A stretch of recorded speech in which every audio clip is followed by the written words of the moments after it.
Both you and me love really putting a spotlight on ZooTampa and everything they do. And I think a lot of times we concentrate on the fun that can be had there and the holidays and the celebrations. And I just think it's so important to really put a spotlight on the good that they're doing, the care that they're doing for animals in need. And especially right now, you and I have talked about it a lot, red tide still affecting the Bay Area.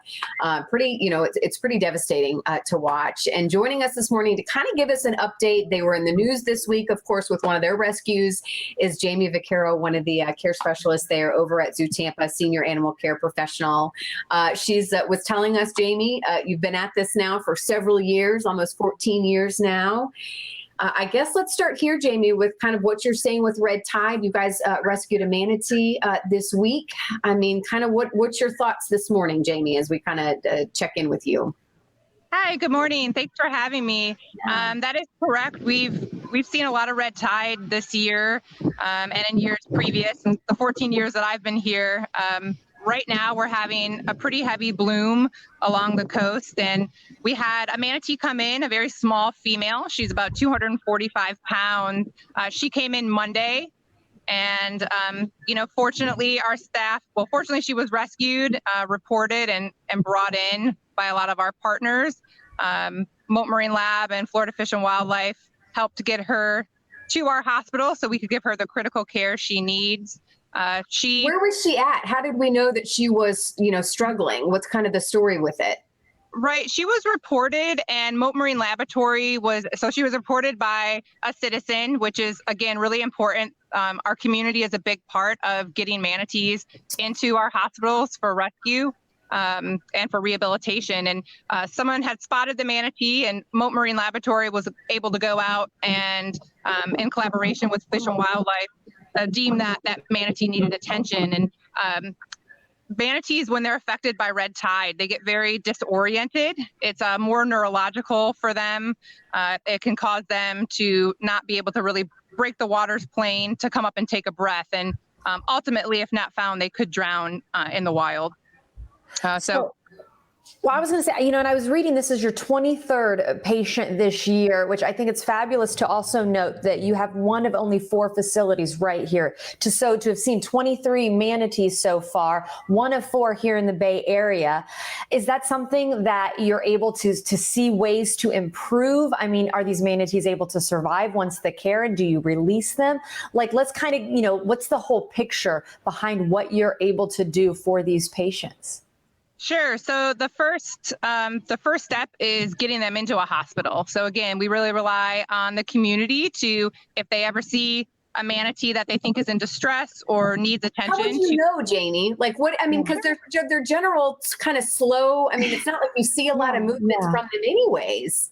Yeah, so manatees, on average, they're going to come up to take a breath every few minutes. So if you see a manatee that's having higher respiration rates, like let's say it's taking a breath every 30 seconds, that's not very normal for manatee behavior. If you see a manatee that's floating on top of the water, that is not normal. That could be a result of, a watercraft injury from a manatee that's caused its lungs to collapse or its body to have its chest cavity full of air. So, seeing a manatee floating is not normal. Seeing a manatee entangled in something is not normal. They're very curious animals. So, making sure we take trash and, leave everything with us and not in the water, because not just manatees, but other animals can get into trouble with trash. But even if you just don't know that a manatee, if you're just like, I'm unsure if that manatee needs help, you can always call the Florida Fish and Wildlife hotline. Sometimes they will ask for photos or video, but they will always try to come out to the scene and address whether that manatee needs help or not.